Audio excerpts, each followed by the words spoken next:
Bien, continuamos con nuestro curso de Corrientes Educativas Contemporáneas, hablando de las pedagogías de la inclusión y la cooperación.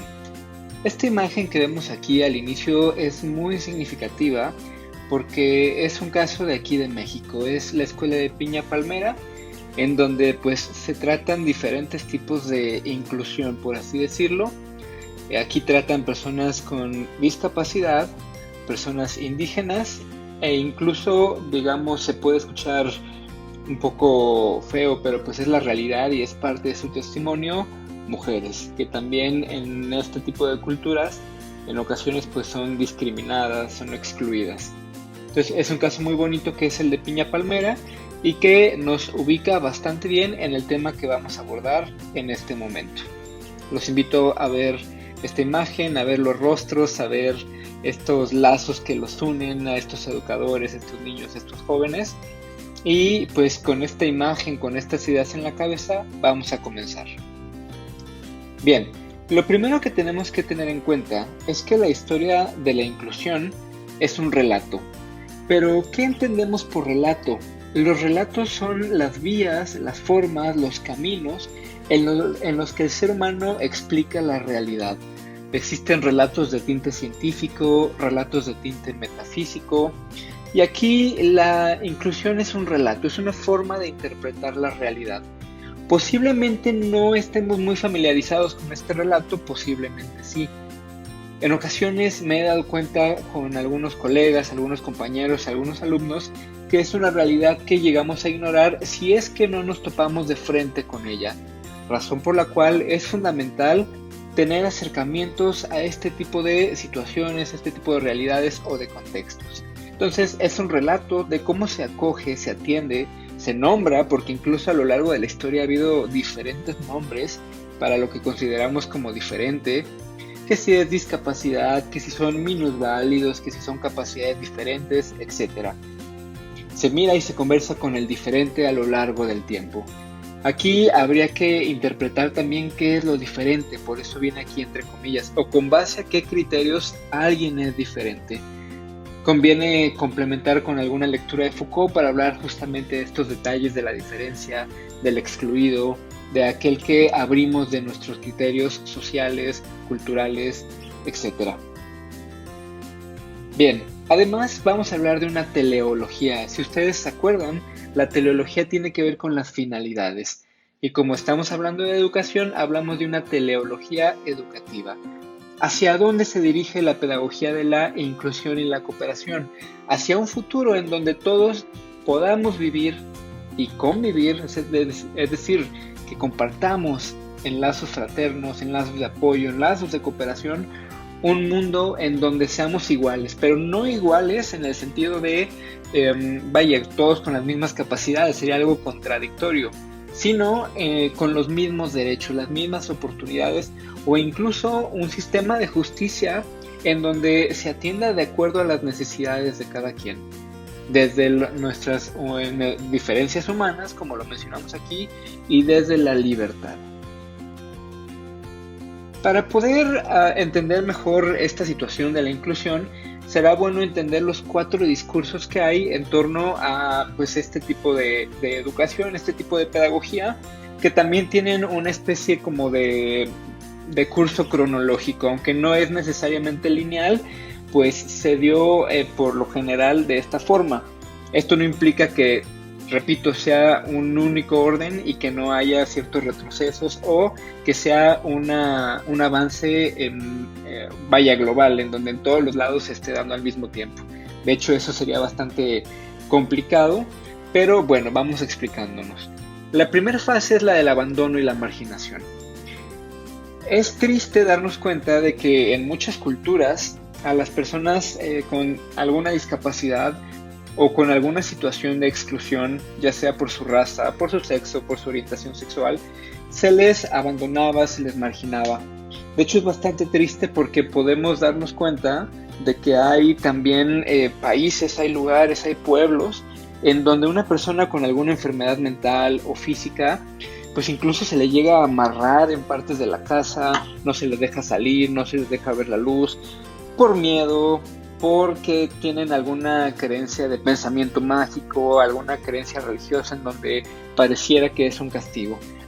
Recordemos que en la antigüedad las enfermedades mentales, las enfermedades psicológicas o las discapacidades pues eran interpretadas como un castigo por lo que habían hecho los padres. Era como una especie de castigo heredado de lo que consideraban ellos como el pecado de los padres, lo heredaban los hijos, ¿no? O en ocasiones pues también se les consideraba endemoniados, entonces se les marginaba, se les excluía.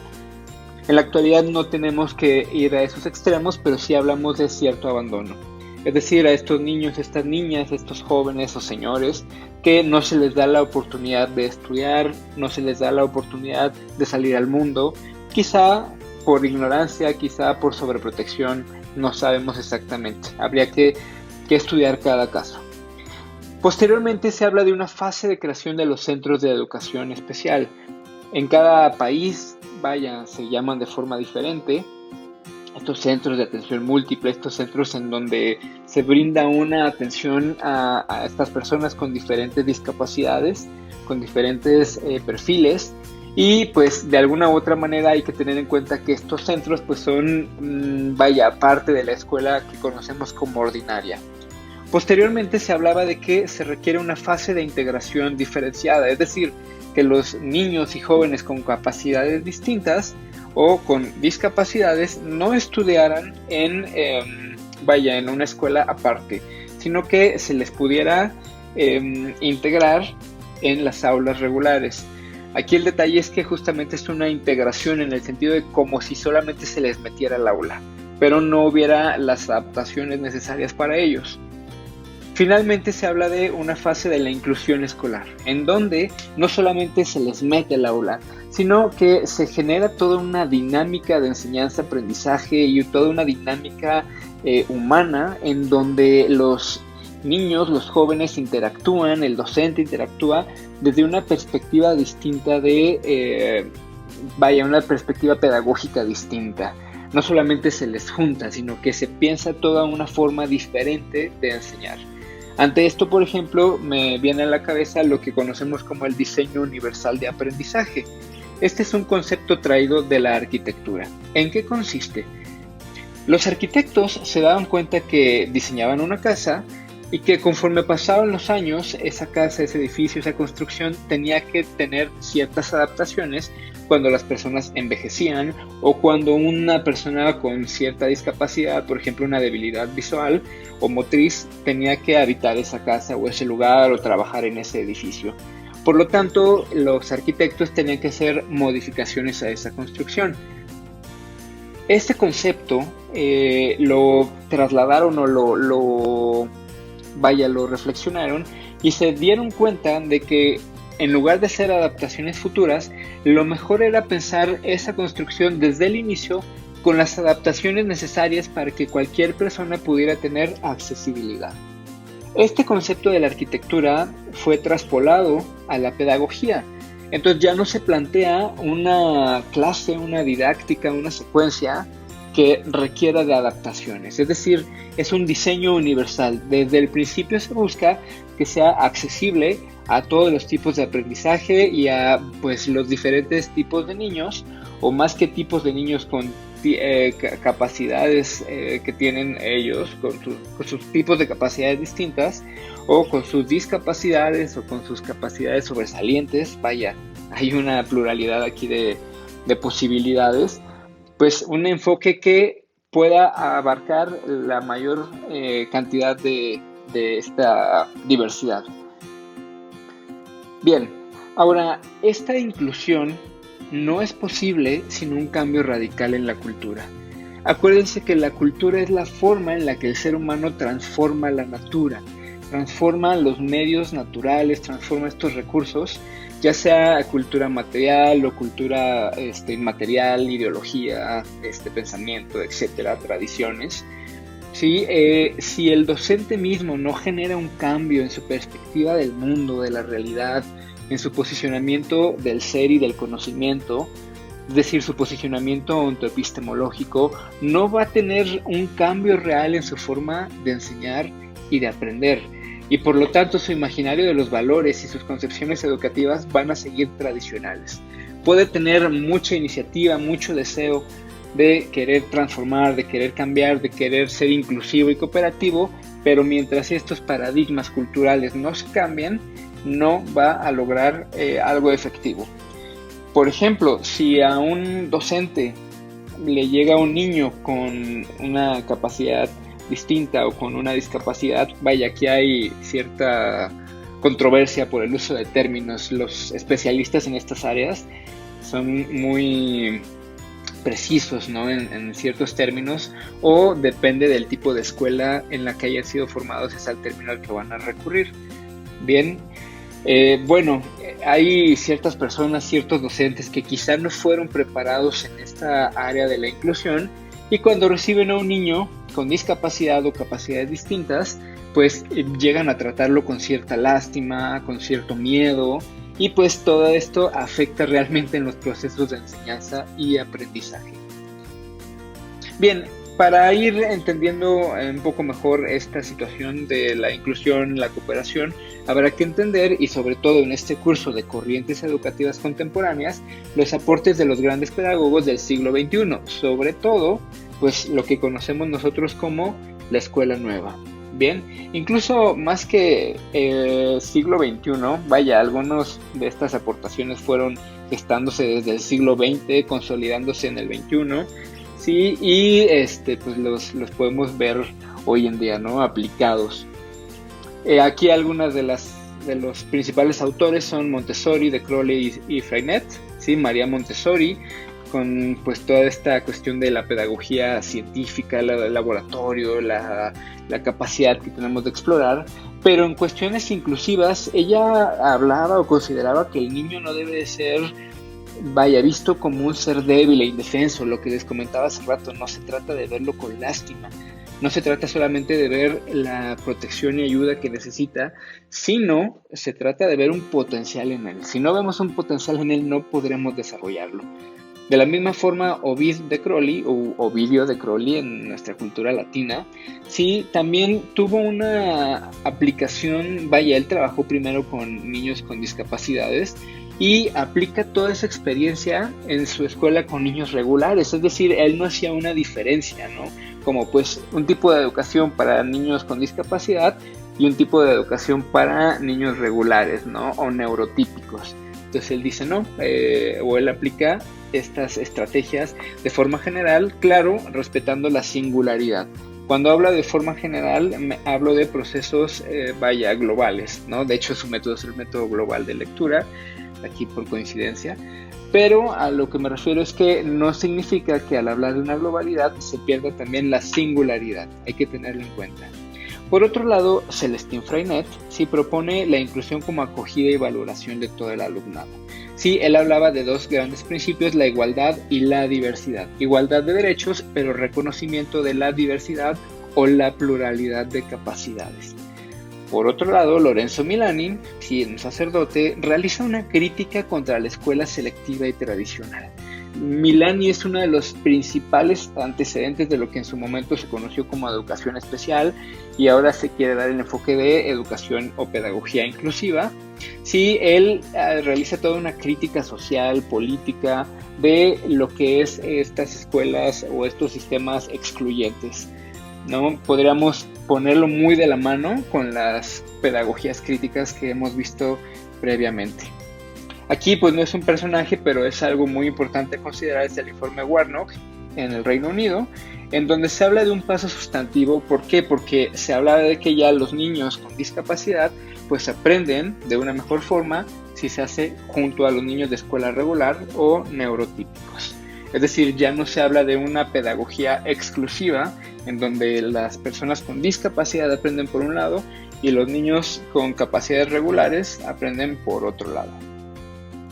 Bien, aquí este dato es curioso, es un decálogo propuesto por el señor Slee en el año 2012. No quiero detenerme en cada punto porque mientras lo revisaba a la hora de revisar la literatura, pues me percataba que es un enfoque bastante global, es decir, pues te va desglosando en pasos los antecedentes de una pedagogía, pero vaya, bastante integral, con raíces en la sociología, en la medicina, en la psicología, en la pedagogía.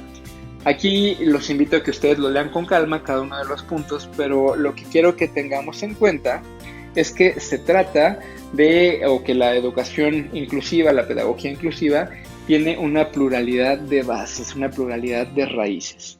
¿Bien? Bien, hablando ya de una definición más concreta de educación inclusiva, les presento esta en pantalla de Susan Steinbach en el 2001, en el que ella habla de un proceso que se debe de ofrecer a todos los niños sin distinción de sus capacidades, razas o cualquier otra diferencia. La oportunidad de pertenecer a una clase o aula ordinaria, recuerden, la pedagogía inclusiva no trata de separar, lo que trata justamente es de incluir, ni siquiera de integrar, porque la integración solamente, recordemos, es metemos al salón a los niños con discapacidad. No, aquí se habla de una integración, es algo, de una inclusión, es algo distinto, implica una dinámica de trabajo distinta, ¿no? Tanto para maestros como compañeros, como padres de familia, etc. Bien, donde aprenden de los compañeros y junto a ellos, así como de la vida cotidiana de la escuela y de la comunidad. Algo muy, muy importante y que he escuchado a lo largo de esta formación es que la educación inclusiva busca que tanto la persona con capacidad regular como la persona con discapacidad pues sea apta para su medio. Quizá algunos necesiten desarrollar cierto tipo de capacidades o habilidades para la vida, quizá otros de una forma distinta. Hay que tener en cuenta que los niveles de discapacidad o los tipos de discapacidad son muy distintos. Sí, no es lo mismo el tipo de adaptación que puede tener un niño limítrofe o borderline con el tipo de discapacidad y adaptación que tiene un niño con daño neurológico severo. Entonces hay que entender y hay que tener siempre una perspectiva sí de diversidad, sí de inclusión, pero también de singularidad a la hora de evaluar y a la hora de tomar ciertas decisiones para fomentar la adaptación al medio, de tal forma que puedan ser aptos, puedan ser capaces de desarrollar cierto grado de autonomía, si no es que se logra una autonomía total en determinados casos. Bien, ahora algo que es muy importante tener en cuenta es que la inclusión es todo un concepto filosófico. No se trata solamente de un término aislado, de una palabra vacía. Tiene todo un fundamento, una razón fundante, una razón final, una razón instrumental. Es decir, es toda una forma de vida basada en la convivencia y en la aceptación de la diferencia.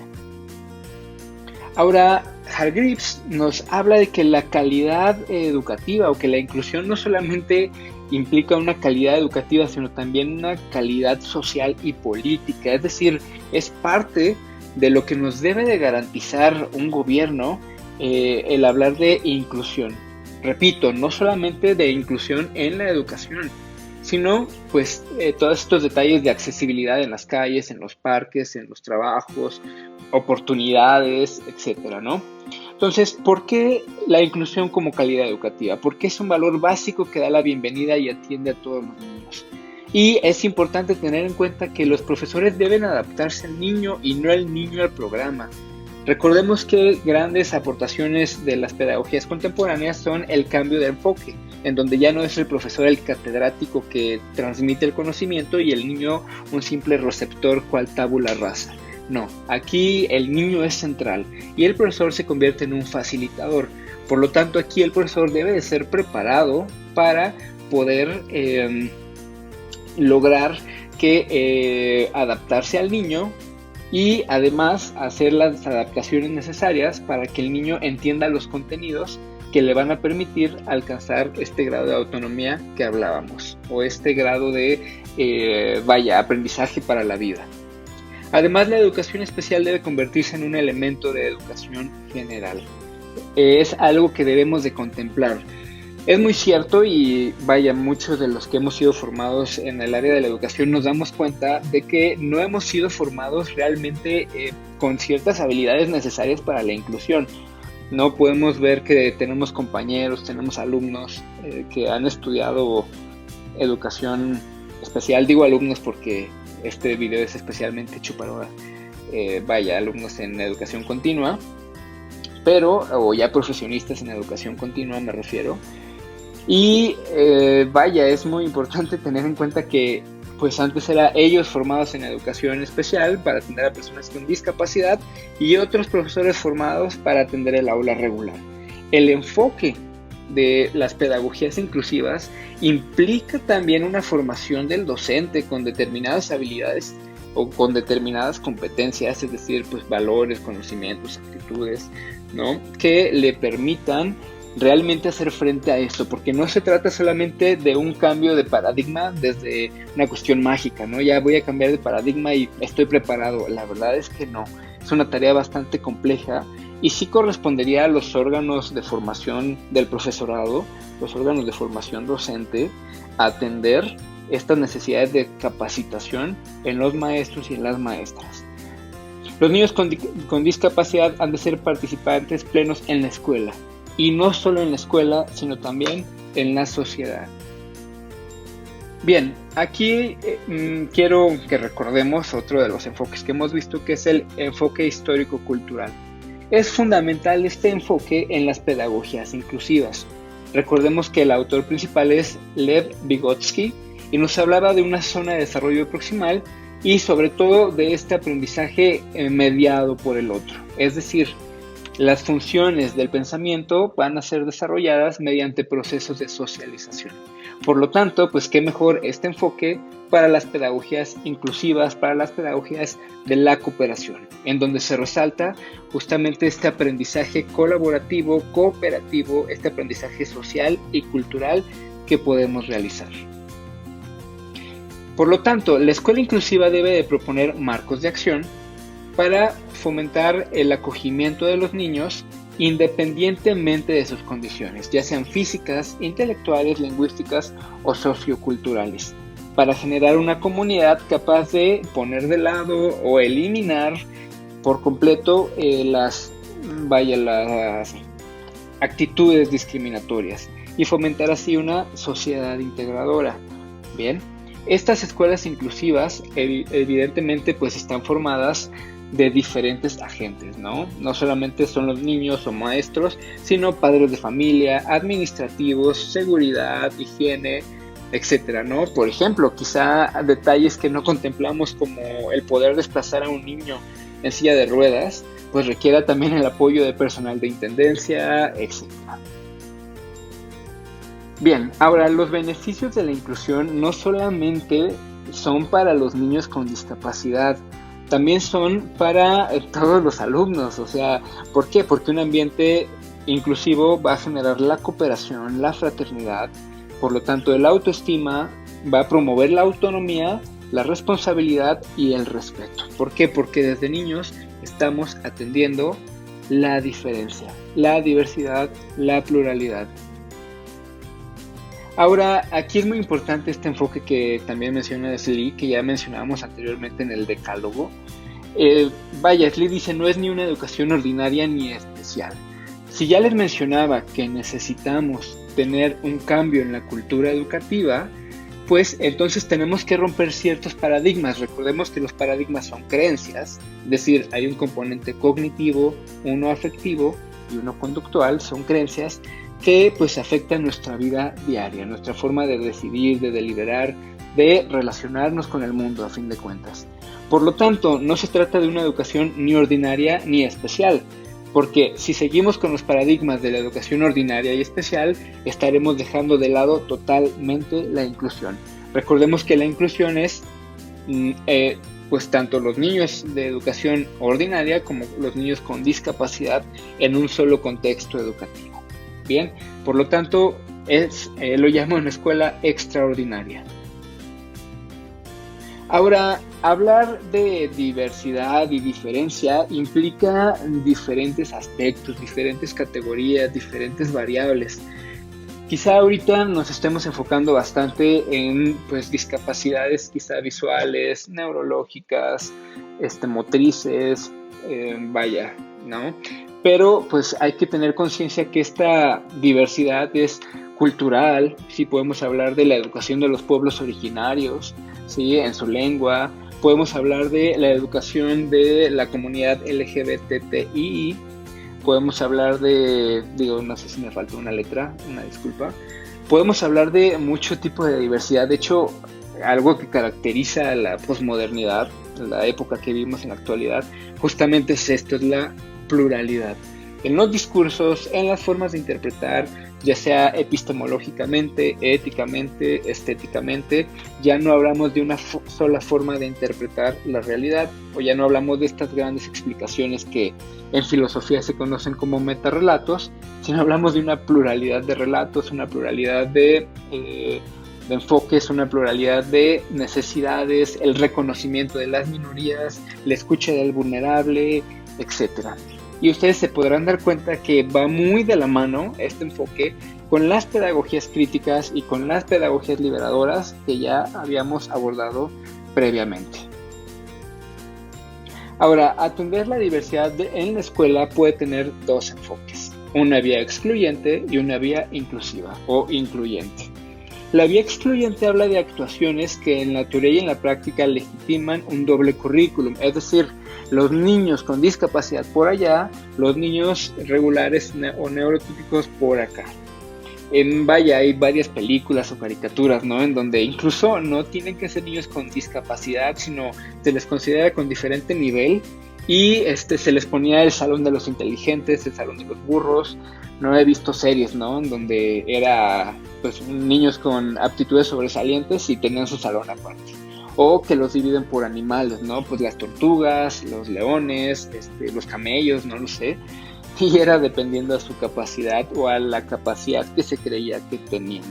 Incluso recuerdo cuando era niño, en algún salón de primaria, había un profesor que nos ponía en filas, ¿no? A ver, fila de hasta la izquierda del salón es la fila de más alto promedio y así sucesivamente hasta el otro lado del salón éramos los niños con menor promedio y demás. Y realmente las actividades que él daba eran diferentes para cada fila. Este es un enfoque excluyente, ¿no? En donde pues se habla de diferentes currículums o adaptaciones en este sentido. Por otro lado, la vía inclusiva plantea una combinación equilibrada de diversidad, de igualdad, de equidad, respetando la singularidad. Algo que quiero que tengamos muy en cuenta es que las pedagogías inclusivas, no por tener, todos los niños o todas estas usuarios de la educación en una misma aula, en un mismo espacio, significa que olvidemos la singularidad, la individualidad. De hecho, sería pues contradictorio, ¿no? Quizás estaríamos hablando de una integración y no de una inclusión, ¿no? La inclusión implica reconocer la singularidad y actuar desde ella.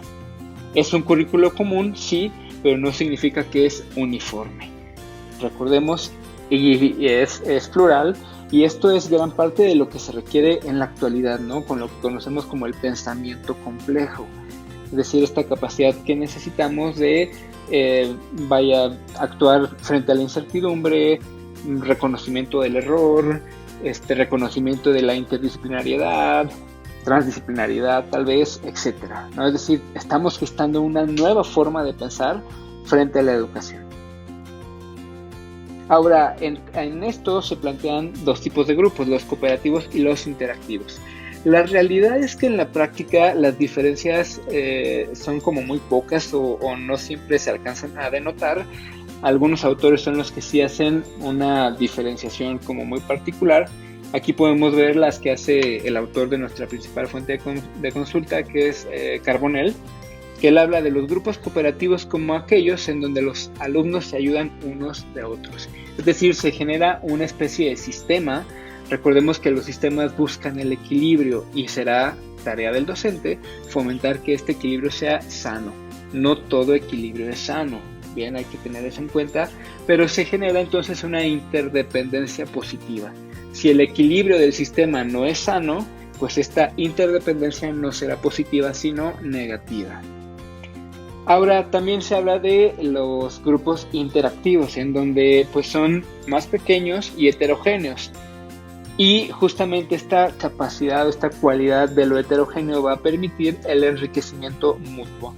Es muy común que este tipo de escuelas tengan voluntarios que ayuden a que pues, realmente estas interacciones fomenten el desarrollo integral de los diferentes miembros que conforman el grupo. Vaya, un desarrollo multidimensional. No se trata de que el que tiene aptitudes sobresalientes se atrase, se trata pues de un crecimiento mutuo, un crecimiento de todos, ¿no? En medida de lo posible. Es una tarea como bastante complicada, pero como les decía, el mismo docente también tiene que ser capacitado para poder responder a estas demandas educativas de la sociedad contemporánea. Aquí les pongo una serie de palabras que nos pone el autor de nuestra fuente, Carbonell, en su libro. Son palabras que tenemos que tener en cuenta para la educación inclusiva. No voy a leer cada una, a explicarla. Les invito a que pausen el video y que pues logren identificar cada una, logren vaya a nutrirse de ellas y reflexionar cómo es que aporta esta palabra, este término, este concepto a la construcción de una educación inclusiva. Y pues finalmente lo que me permite cerrar este abordaje brevísimo de la educación o de la pedagogía inclusiva, pues es que se trata, ya lo mencionábamos, de otra concepción educativa, de otro paradigma, otra cultura. No solamente se trata de leer, escuchar este pequeñísimo video, se trata de cambiar nuestra forma de posicionarnos frente al mundo, frente a la educación, frente al otro. Empezábamos esta videoclase con la idea del relato. Cuestionémonos nuestros relatos, reflexionemos nuestra forma de interpretar el mundo, de interpretar la realidad y de educar. Y con base en ese cuestionamiento, replantémonos y transformemos. Aquí les pongo la fuente de consulta que les ya mencionaba con anterioridad, bastante enriquecedora y bastante clara y precisa para nuestro tema. Sin más por el momento, me despido y muchísimas gracias a todos ustedes.